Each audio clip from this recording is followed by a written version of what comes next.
I'm Jeff Philbin, and this is Dinner DeeAs. Ideas for dinner done differently. Because today we're bringing home some big game and cooking up wild elk chops. We'll tell you why this meat is more popular than ever and how to cook it, which we're doing roasted carrots, wild rice, and a homemade herb butter.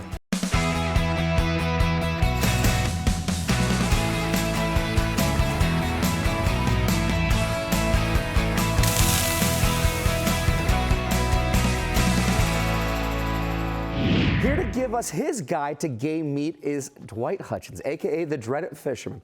He's recently started Wild Game Nights at Barbara's Kitchen, the store for seasonings and spices he runs with his wife Sharon.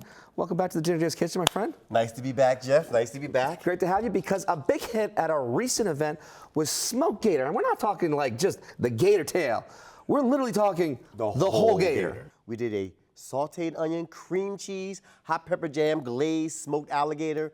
We smoked it with our hot pepper jam, and it was a huge, huge hit. Now, I mean, in terms of like portion, like how much would that serve for someone? And what was the size of the gator to start with? So that was like a 4-foot gator, basically. Yeah. It was a 4-foot gator. We served 18 people off of that. From that gator. Okay. There's several tenderloins on the gator, but you can still take from the ribs, from the legs, and everything. And a lot of people don't realize a lot of the game food is much higher in protein. Okay. It's just like elk compared to, let's say, steak. Yeah. The elk has a leaner meat with higher protein and less fat. I love it. You know, and actually the thing is, a lot of times people are kind of shy away from elk. Sure. But elk is not like venison. Like a lot of times people have had venison. Sure. It wasn't harvested correctly. It wasn't cooked properly. So it has a really strong taste, whereas elk is very mild. There's a very mild flavor here. Hard to find? Elk actually is readily available now. I mean, there's several little small boutique shops that actually carry elk now. Okay. I mean, there's several of them right here in the Tampa Bay area that you could just go in and pick up some elk. Very cool. And you said it's very lean, so you're gonna have to introduce some fat to it. I saw you walking in. Were you making butter? We are making butter. So we're doing fresh butter, and right now we're gonna start with some fresh herbal butter. I want to get in on this whole action. So what do we have going on so far right here inside our mason? So basically what you're gonna do is you're gonna pour a cup of heavy cream into a mason jar and let it get to room temperature. Once it gets to room temperature, you just shake it up. About 5-10 minutes, you'll have butter. And so like this, if you didn't want to use your stand mixer, this is a fun way to get the whole family involved. The whole family, kids love it. Yeah. And you can make any kind of butter you want. You can add herbs to it, sugar to it. You know, you make salted butter. And you get a workout all on the same time. And you get a little exercise. You don't need a shake weight. You just need to shake this, all right? Shake the butter. All right, and then the other thing that's really cool about it is once it separates, you have butter and you have buttermilk. So you're getting your own like twofer right there. You're right. getting a little BOGO right there. That's butter, right. buttermilk, all right there. So all you're gonna do is open up the mason jar, pour it through the strainer. You're gonna have the buttermilk inside. I made that good of butter right there. I can't even get it all the way out of that like that. Look at all that. Boom. And then you just put that in there. We're gonna mix some herbs in it. Okay. You just dump a couple pinches of herbs in there, and then you are good to go for making some herbal a little butter. base there. There you go. Put a little bit more. And a little tap, and it'll pop right out, and you have instant, fresh And what type of butter. herbs do we have over here for this? We're gonna scoop a little bit of this right Yeah, here there we out. go. So Good to the basically, last. we have some sage in here, we have some rosemary in here. Okay. And we have a little bit of thyme. Okay. And it makes an ultimate herbal butter. There you go. Love it. And it's super fresh. And like I said, this buttermilk that's left behind, that buttermilk could be used for making pancakes, making biscuits, making cornbread. So it's a 2-for right there. I love that. There you go. We save that in here. We mix up the herbs on top of that. And then we'll just place this in the refrigerator to let it harden off. And that is the best, freshest butter you'll ever have. Very nice. Alrighty. And now these are going to go into the fridge. These are going to go just to the to fridge. harden up. Exactly. We're going to use this later in our meal. Very cool.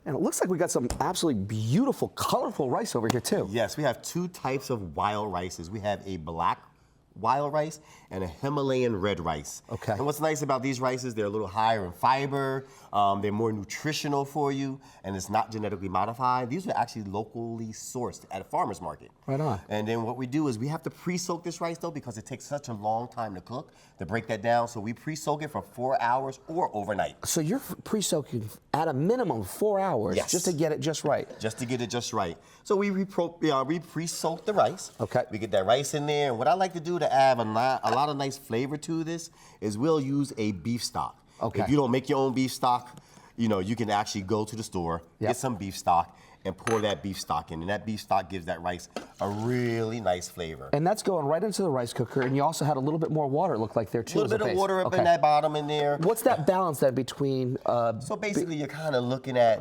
1 part rice, 2 parts water. Okay. So if you're using a half a cup of rice, you're using a cup of water. Perfect. And vice versa. I generally tend to add a little bit more, like an eighth or a quarter of a cup, because if you want that rice a little softer, it takes a little bit more water. Absolutely. And that was about a 50-50 blend there of water to the beef stock then too as well? That's right. 50-50 blend of water to the beef stock. Pop that down. And depending on which rice it is, one can take longer than the other. Now, we're separating these rice as we cook them. Yeah. So the long grain black rice takes longer to cook than the Himalayan red. Yeah. So we cook that one first, and now we're cooking the red rice. Very cool. Very cool. All right. Now, we go from colorful rices to most beautiful, colorful carrots. Colorful carrots. What are we doing with these? So one of the things a lot of people don't realize is that with carrots, you can actually eat the carrot tops. Most people throw the carrot tops away, and the carrot tops are one of the most nutritional parts of the carrot. So basically, when we cook our carrots, we keep the carrot tops, and you can eat them raw or cooked. Okay. But basically, what we're going to do is we're going to cook these carrot tops in here. We're going to chop them off, and we're going to set these off to the side. Okay. And we're going to actually put some oil on that and fold that up in the foil paper to cook in the oven along with the carrots. Very cool. All right, and then we're going to split these carrots. And what's nice about these carrots is that the different color carrots have other different nutritional values. So they have a lot of nice color to them. We'll place these carrots on the board here. We're going to split them up, and then we're going to rub some nice oil on it just to give it a nice little flavor with the oil. And you see the colors in there? They're so beautiful. The thing that people don't realize either is that carrots were originally a pale color. So they were actually this color. They were all that. That's right. And then they hybridized them until they turned to this color. And that's what you're seeing most of the time at a grocery store. Specialty shops will have some beautiful varieties and such. Right. But this is the common. That is the common This is right the now. common. And that's what people think about. When they see carrots a lot of times right now, they think that it's orange, and it's not orange. I mean, that's literally, so Holden, my son Holden, when we were learning colors and shapes and things, and I was trying to introduce him into cooking, it was like, okay, buddy, we're gonna cut the carrot. What color is the carrot? The carrot is orange. Let's use the knife. What type of knife are we using? We're using a Santoku. Is the knife sharp? It was always the carrot. That's where we started. It was. Well, actually, this time here, I'm actually using a boning knife. Yeah. I like a little rusticness, and what that does is it actually gets the cut a little rough. So when I put that oil in there, the oil gets all inside the carrot right there. So we're going to use... And the other thing, too, you didn't do any peeling. You just sliced. Just slice it. You just topped it right down the middle. Let's just drizzle some oil on it, and we're on to our way. A little bit of rustic. So this is a herbal oil. Okay. And this herbal oil has oregano in it, garlic in it, sage in it, just to give it a little bit of that extra herbal flavor. Okay. And then this is a smoked olive oil. Okay. And then we'll drizzle that on top of the carrot tops there. Very nice. That's it. We're going to add a little bit of salt and pepper on top of that. The oils are going to give it most of the flavor with a little cilantro, and that is it. Then we're going to actually put that in the oven once we wrap the carrot tops up. Okay. Got a sheet right here for you. And there's the sheet right there. The carrot tops have the oil in it. We wrap these up.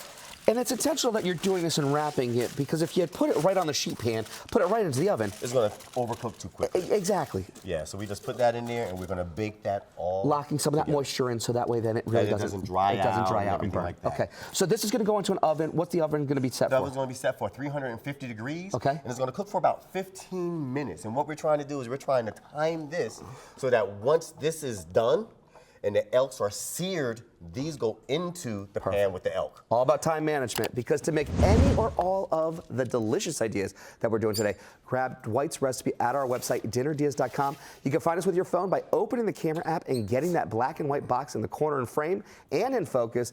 And when your phone sees it, a link to us will pop up. Now, the chops of choice for today. That's right. Elk. This elk beautiful meat, which has seen a 115% rise on restaurant menus over the last 4 years. I mean, this has become really popular. A lot of times I think people don't realize that elk is mild as beef, if not milder. One of the problems with cooking elk is that people don't realize you do have to introduce a little fat. Okay. Because it is very lean. So what we're doing right now is we're going to introduce a beef tallow. Okay. So this is a beef tallow. And this is also, also very popular right now. You're seeing this with restaurant chains that are saying, "Hey, look, we're going to fry fries in tallow," and many of them are kind of coming on board because a lot of people don't realize some of cases. the older menu items like McDonald's actually had beef tallow that they cooked their fries in. So we're going to let that down there. Maybe turn this down a little bit in here. Mm-hmm. And then what we're going to do is we're actually going to add roasted black garlic. I love black garlic, but a lot of folks at home don't know about black garlic, don't know where to find black garlic. So again, this is readily available now in a lot of the game stores. There are actually game stores that focus on game meat. Yeah. Like I said before, there are several in the Tampa Bay area, and a lot of those do carry beef tallow and carry black garlic. now, what's the flavor profile? Why are you introducing black garlic to this dish versus just kind of garlic that you can find more readily available? Because the black garlic is roasted. So it gets that little smoky roasted flavor, and that's what we want to add a little bit to this, let's say to these chops. We're going to give them a little bit of a smokiness, a little bit of roastedness to them. And what we're going to do is we're going to actually take this, and we're going to spin it around in here and get a little sear on the one side. Okay. We're going to flip it over, get a little sear on the other side. Just lapping up that beef tallow. Okay. We're sealing in the juices right now. And then we're going to get to the side of it and do the sides. Just kind of searing it, holding those juices in. And we're going to flip it again. And we're going to get this other side. And we're going to get all that seared in there. So now when you look at it, all four sides are basically a little brown. We got that nice brown look on each side. We're going to let that sit in there. We can turn off the stove. And what we're going to do is we're going to introduce our seasoning. Okay. It's an organic, all-natural seasoning. All right. It has long pepper in it, which is a natural long pepper. Okay. Lemon thyme, Florida citrus orange peel, and a Kauai smoked sea salt. Okay. And you just sprinkle that on there. You're going to see the long peppers, and the long peppers can stay in there because as it's cooking in there, you're just going to get a little bit of that peppery flavor from that. We're going to put that over on these, and you can put it on that side there. And that gives it a really nice light flavor. You actually don't want to mask the flavor of that elk with the seasoning. Well, our elk gets going. We're taking a quick break. When we come back, how to cook this perfectly and make a meal of this magical meat ahead on Dinner DeeAs.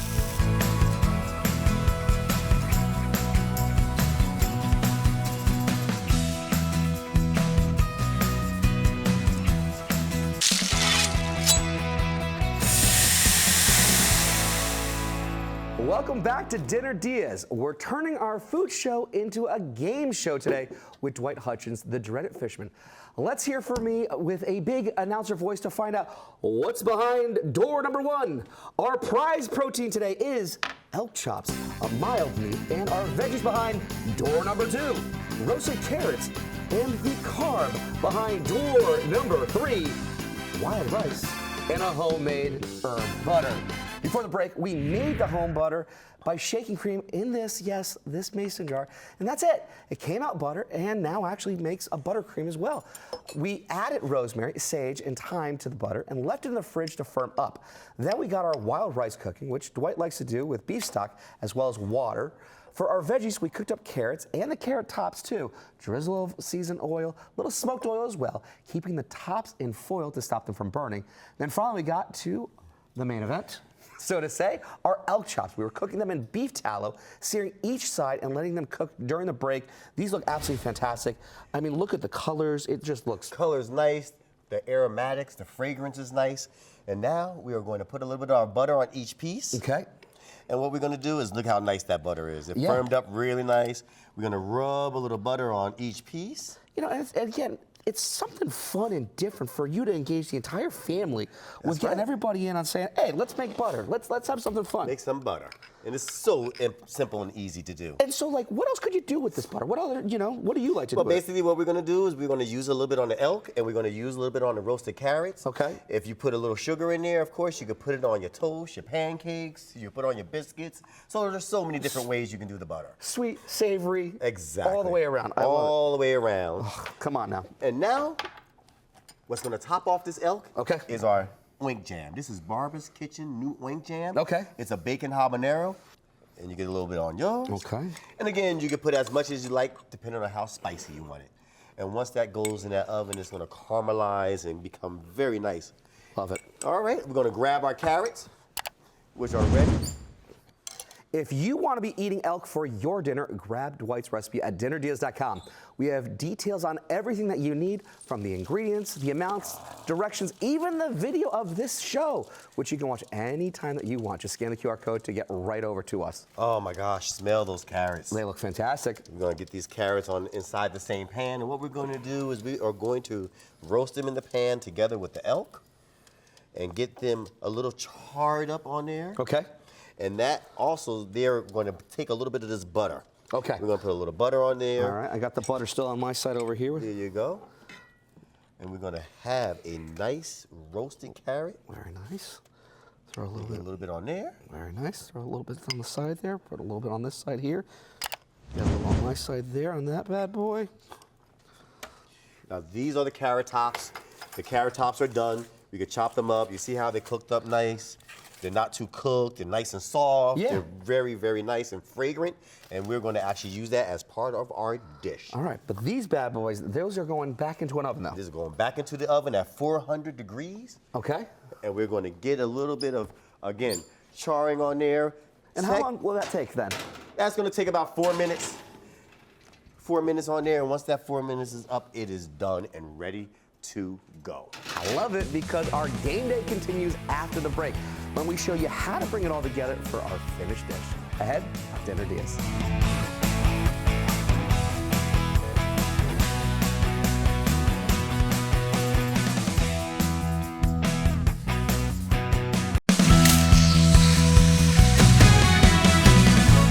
Welcome back to Dinner Diaz. The dreaded fisherman, Dwight Hudgens, is cooking with us today.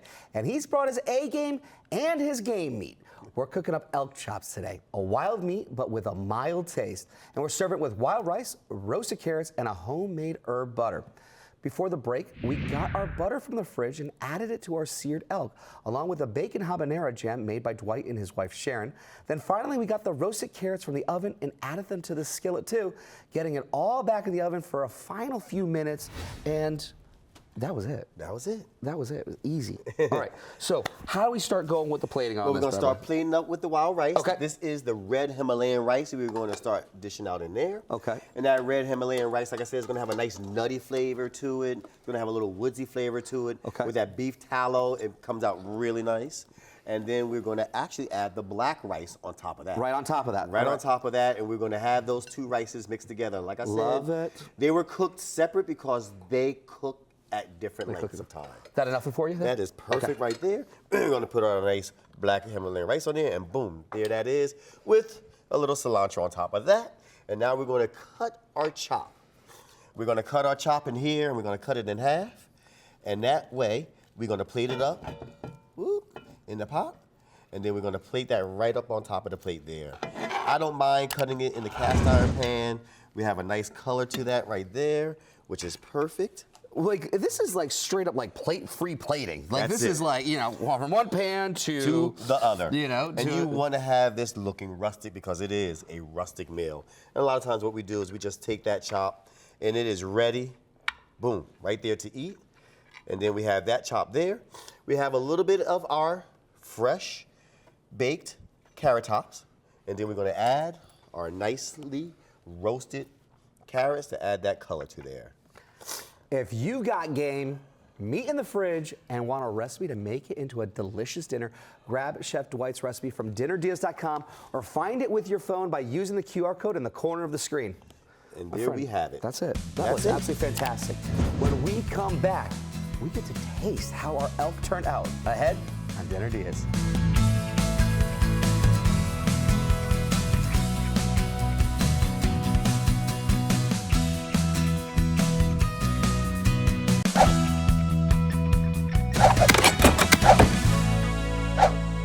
Welcome back to Dinner Diaz, where we're exploring elk today, cooking up game meat with our friend Dwight Hutchins, the dreaded fisherman who's sharing a recipe for wild elk chops with roasted carrots, wild rice, and herb butter. But before we even get into that, what'd you just make over here? We just made a mocktail with some salsa water and some aged balsamic. It's a cranberry pear balsamic, and it makes a very nice, flavorful drink. I like it. Cheers, my friend. Cheers. Ooh. That has a nice little ting to it, right? Fun. It is fun. It's really nice. This is a very nice, refreshing drink. Yeah. And now, we'll dig into some elk. All right, you're going right into I'm the going elk. right You're into going the straight elk. into the elk. Right into the elk. Make sure we get a little bit of this Barbara's Kitchen oink jam on there. Okay. Add a little sweetness to it, a little spiciness to it. And you see how nice and tender and lean the elk is? You know, it almost has like that filet mignon, like mild in flavor, but texture-wise, it has that same kind of feel to Same it. filet mignon texture. And that's what a lot of people love about the elk. They kind of, again, think that it's going to be like venison. It's nothing like venison. It's very good. It's very good. Thanks again to Dwight Hutchins. Grab his recipes at dinnerdeals.com, where we have a link to his dreaded fisherman seasonings and Barbara's Kitchen, which he runs with his chef wife, Sharon. Plus, I'm already getting another bite coming right there. Plus, details on his wild game nights. I'm Jeff Philbin. Thanks for watching, and see you next time with more ideas for dinner, as we call them, Dinner Diaz. Thank you.